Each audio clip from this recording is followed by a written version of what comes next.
Assalamualaikum. Khotib akan membawakan 4 kemuliaan terhadap orang-orang yang suka berbuat baik. Alhamdulillahilladzi dolana illa sabila jannah. Ashadu alla ilaha illallah wahdahu la syarikalah wa asyhadu anna Muhammadan abduhu wa rasuluh. Allahumma fasholli wa sallim ala sayyidina Muhammad ibni ing Abdullah wa ala alihi wa sahbihi wa wala amma ba'du.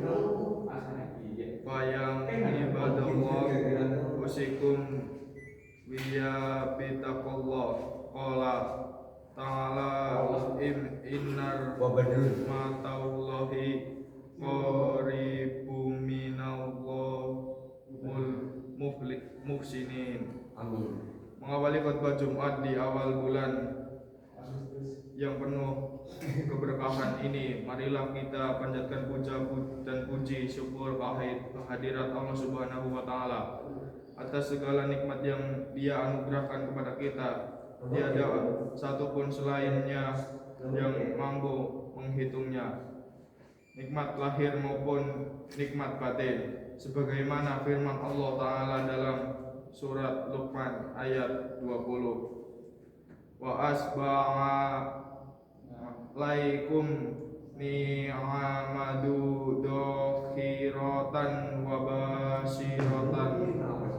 Dan Allah telah menyempurnakan nikmat-nikmatnya yang lahir dan batin untukmu.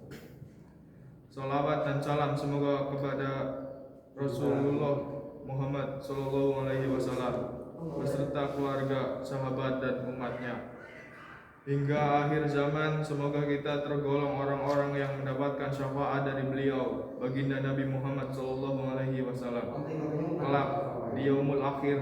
Amin ya rabbal alamin. Selanjutnya Khatib berwasiat kepada kita semua, terutama kepada diri Khatib pribadi, untuk senantiasa berusaha meningkatkan kualitas ketakwaan dan kita kepada Allah Subhanahu wa taala dengan menjalankan semua kewajiban dan meninggalkan seluruh yang diharamkan. Kaum muslimin jamaah salat Jumat rahimakumullah. Pada kesempatan yang baik ini, Khatib akan menyampaikan tema 4 kemuliaan terhadap orang-orang yang suka berbuat baik. Inna rahmatallahi qaribum minal muhsinin. Sesungguhnya rahmat Allah sangat dekat kepada orang-orang yang berbuat baik. Dalam kutipan ayat tersebut disebutkan bahwa rahmat Allah Ta'ala senantiasa akan ada bagi siapapun yang tulus menyebarkan kebaikan kepada orang-orang sekitarnya.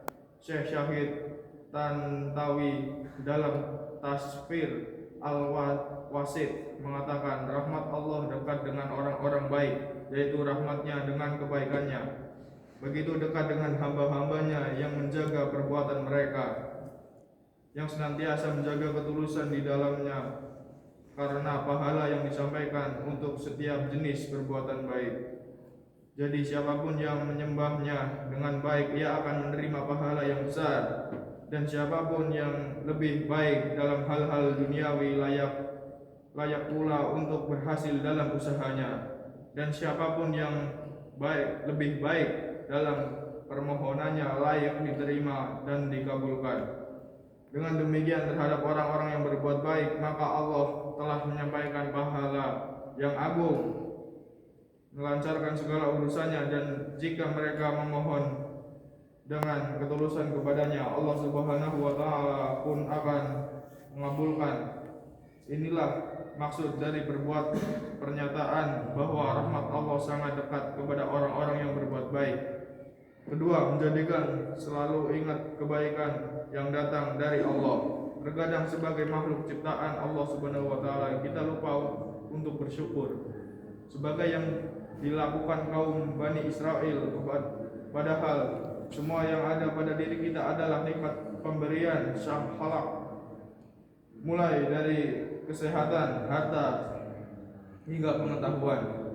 sebagaimana kutipan firman Allah Subhanahu wa taala dalam surat Al-Baqarah ayat 122. Ya Bani Israila kuru matiya yallati anhamtu alaikum wa anifa fadoltukum alal alamin. Hai Bani Israel, ingatlah akan nikmatku yang telah ku anugerahkan kepadamu, dan aku telah melebihkan kamu atas segala umat. Al-Baqarah ayat 122. Allah Subhanahu wa taala tidak pernah meminta manusia untuk membalas seluruh nikmatnya dengan harta benda. Dalam firman-Nya Allah taala hanya meminta manusia untuk mengingat nikmat yang telah Dia berikan, sehingga berbuat baik kepada sesama adalah salah satu cara mengingat agar pemberian Allah taala, misalnya menolong sesama dan tidak menzalimi orang lain. Perbuatan ini merupakan tindakan sederhana yang membantu kita untuk tidak mengingkari nikmat dari Allah Subhanahu wa taala, serta menjadi cerminan kebaikan yang datang dari Allah Subhanahu wa taala. Ketiga, pada dasarnya berbagi kebaikan juga untuk diri sendiri. Beberapa orang beranggapan bahwa berbuat baik itu bertujuan untuk mendapatkan manfaat. Anggapan ini tidak keliru, tapi sejatinya perbuatan baik kita kepada orang yang layaknya bumerang bagi diri kita sendiri. Artinya, saat kalian menolong orang lain, bukan hanya mereka yang merasakan manfaatnya, tetapi kalian pun merasakan manfaatnya. Bisa rasa bahagia jika kita ikhlas, tentu mendapatkan pahala dari Allah Subhanahu wa taala. Dalam hal ini Allah Subhanahu wa taala telah menyebutkan di surat Al-Isra ayat 7. In ahsantum li anfusikum walin asatum walaha. Jika kamu berbuat baik, berarti kamu berbuat baik untuk dirimu sendiri, dan jika kamu berbuat jahat, maka kerugian kejahatan itu jadi milikmu sendiri. Surat Al-Isra ayat 7. Ma'asyiral muslimin rahimakumullah. Keempat, setiap langkah kebaikan sangatlah berarti. Terkadang manusia ragu untuk berbuat baik kepada sesama karena merasa kebaikannya tidak cukup bernilai. Namun sebenarnya sebuah kebaikan tetaplah kebaikan dan lebih baik dari beribu keburukan. Allah Ta'ala menyatakan hal ini melalui firman-Nya dalam surat Al-Maidah ayat 100. Katakanlah Muhammad, tidaklah sama yang buruk dengan yang baik, meskipun banyaknya keburukan itu menarik hatimu. Kalian jangan khawatir, setiap kebaikan meskipun kecil bentuknya akan mendapatkan balasan dari Allah Subhanahu wa taala. Begitu pula dengan keburukan, seremeh apapun bentuknya juga akan mendapat ganjaran. Barang siapa yang berbuat baik sebesar biji zarah, niscaya dia akan melihat balasannya. Dengan barang siapa yang berbuat kejahatan sebesar biji darah, niscaya dia akan melihat balasan pula. Surat Al-Zalzalah ayat 7-8. Ma'asyiral muslimin rahimakumullah.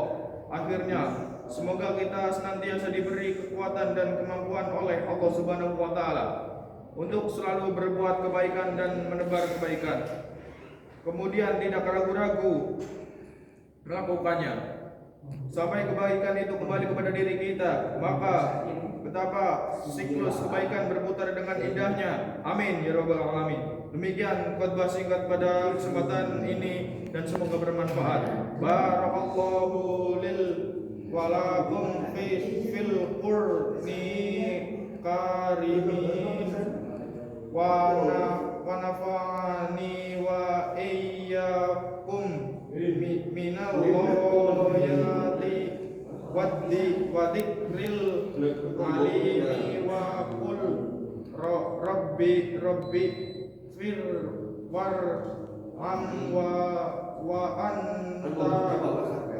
khairur rahimin.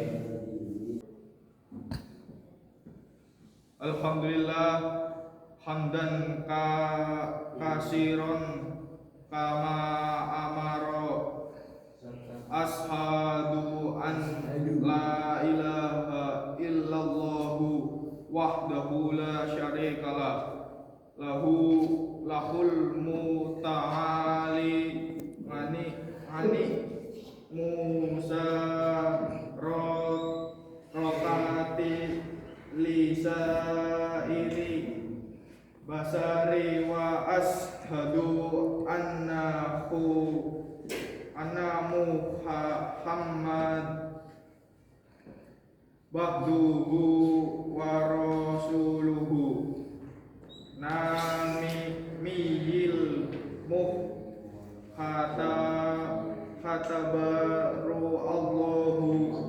Allahumma fasolli wa sallim ala Muhammadin sayyidul abroro wa ala alihi wa ashabihi wa man tabi'ahu dahu illa yaumil qarari amma ba'du wa ibadallahi ittaqullaha haqqa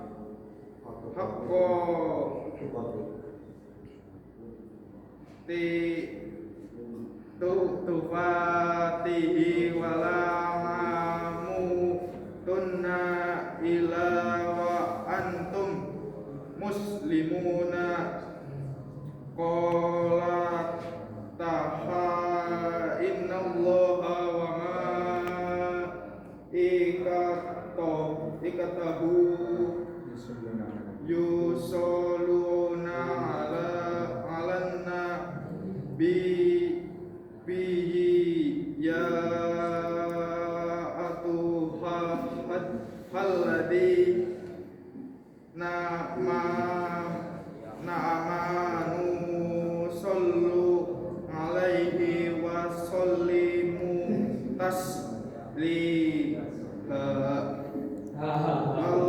Allahumma sholli ala sayyidina Muhammadin wa ala ali sayyidina Muhammad. Allahumma firla mu'minina wal mu'minati wal muslimina wal muslimati ya minhum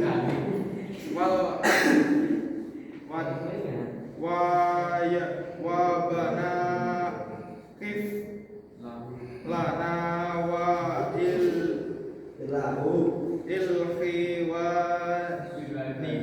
ninal ladina sobahuna bil imani wala tajmad zakulu bina illadina amanu wa wasbana innaka